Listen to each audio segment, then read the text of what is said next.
Hello, welcome to today's video.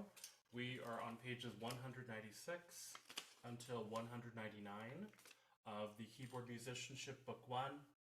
Now this is another piano duet from the book, and this one I will be providing a little bit of instruction.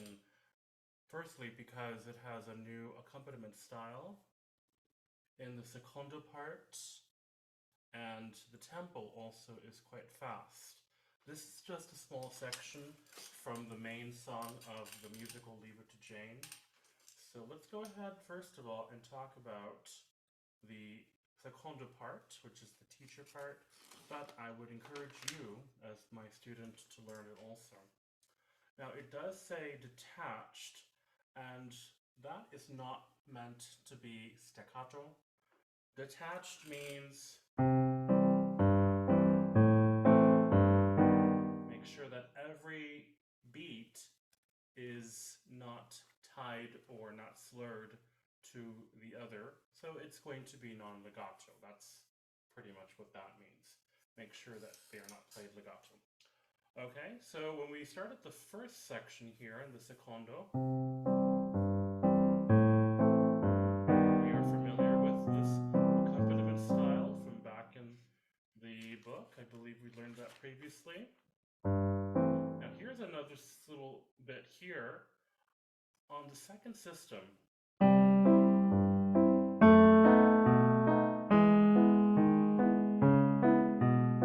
we have an interior melody, a counter melody.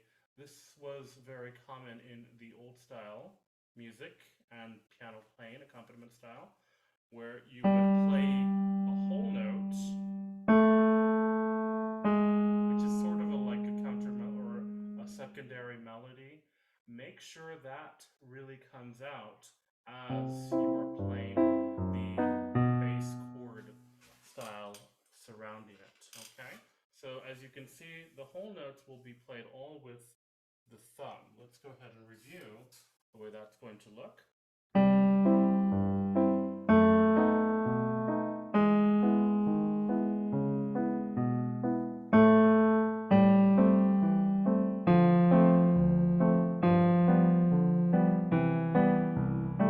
And so as you're playing that with the thumb, depending on where the thumb is, choose the appropriate fingerings for the intervals surrounding it. So for example, we have 2 and 4 here, 5 and 3, 2 and 4, 5 and 3, or 3 and 4. So it depends on what you want to do. As for the left hand, kind of keep it around G position when you're playing these notes.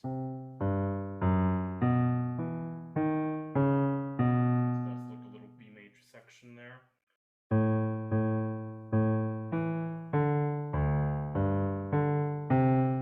Okay, so remember that these are separated by whole rests, half quarter rests, so it's perfectly fine to move your hands to whatever position they're in. And now let's go ahead and review the bottom section. Make sure that the right hand are both staccato with these intervals, and of course non-legato there, separation. When you play on beat 3, they release together. Same thing here. Okay, so also be sure that the half note covers while playing the first interval on beat 2. Now remember, this was learned in another book. When you have a full half note in 2 beats, and then of course on beat number 2, remember that the staccato is not exactly a full beat. So your half note is going to hold a little bit longer.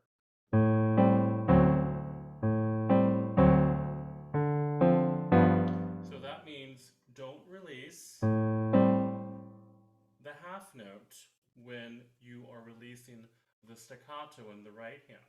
Make sure that you hold the whole note, the half note, for the full value for 2 full beats. You might want to do it slowly to see how that looks.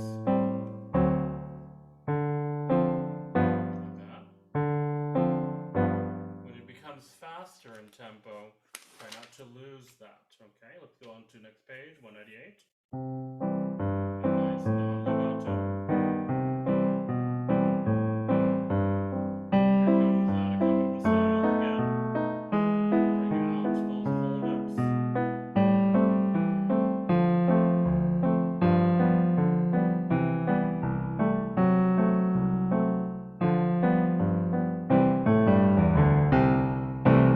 So the second to the last measure, we have this chord here, spells out a C major octave chord, but then we have this little rhythm.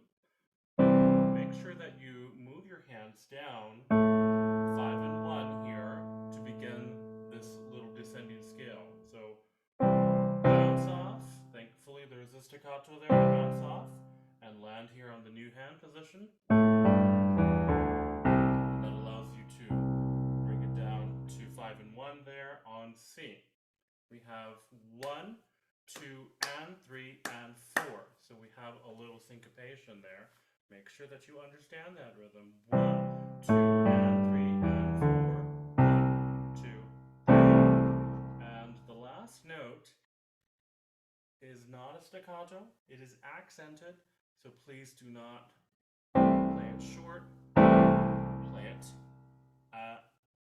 well, as we know, the accent is to play that note louder, but make sure that the full value is there. Okay, so that's the secondo part. As for the melody, we're going to be way up here. See if I can move my camera a bit. There we are.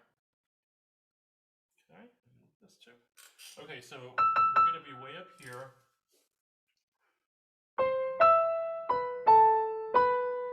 Make sure that you are following the fingerings because we start and then we move about.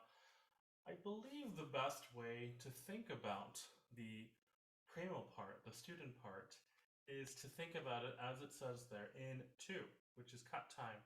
If you think about this in 2/4 time, or excuse me, if you think about it in 2/2 time, there's going to be 2 beats for each measure. That's going to be the easiest way because of how fast it is. So when you play 2, 1, 2, 2, 1, 2. So this is the rhythm that we encountered on the secondo part.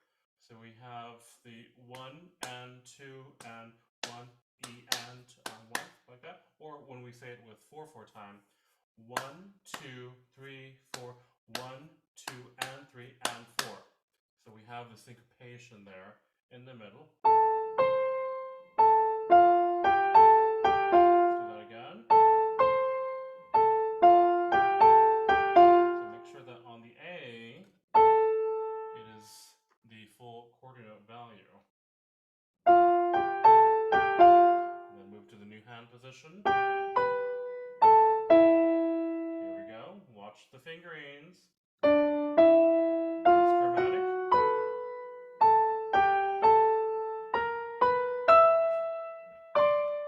Because of the quick hand change here, or excuse me, the page turn, I'm thinking the best way to achieve this may be to play the last measure here entirely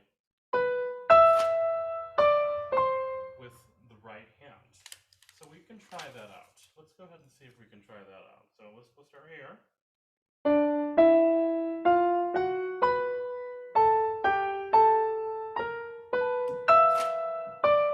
Yeah, there it goes. Very easy to do. If you want to do it with both hands, it's fine as well. But of course, you know, that's stuff, or those are problems that an accompanist must think about when playing, especially the fast music. Here comes the same thing.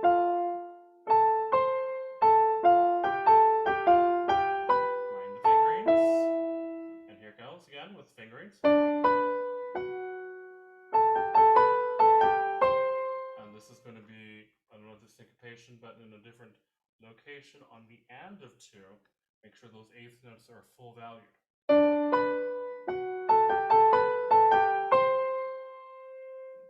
Okay, so let's go ahead and I'm going to play each part individually so that you have it to practice when playing the duet. Here we go. Let's start with secondo part. 1, 2, 1, 2.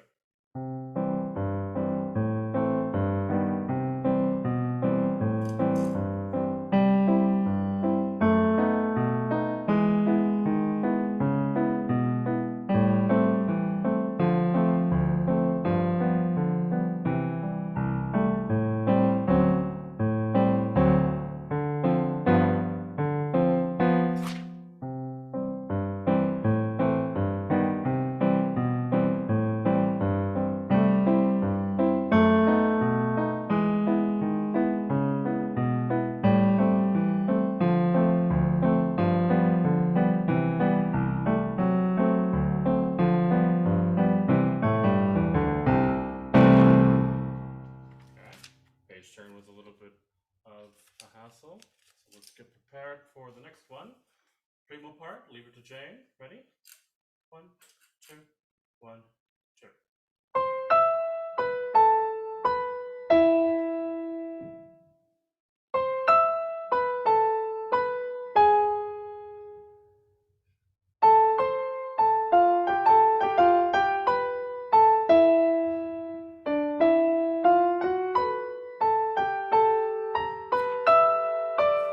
Page turn.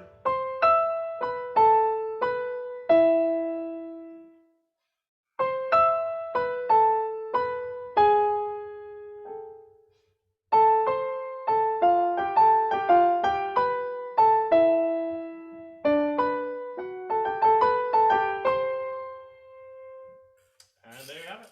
So let's practice that and prepare to play with ourselves when we make the recordings on Janara. Thanks, and have a good day.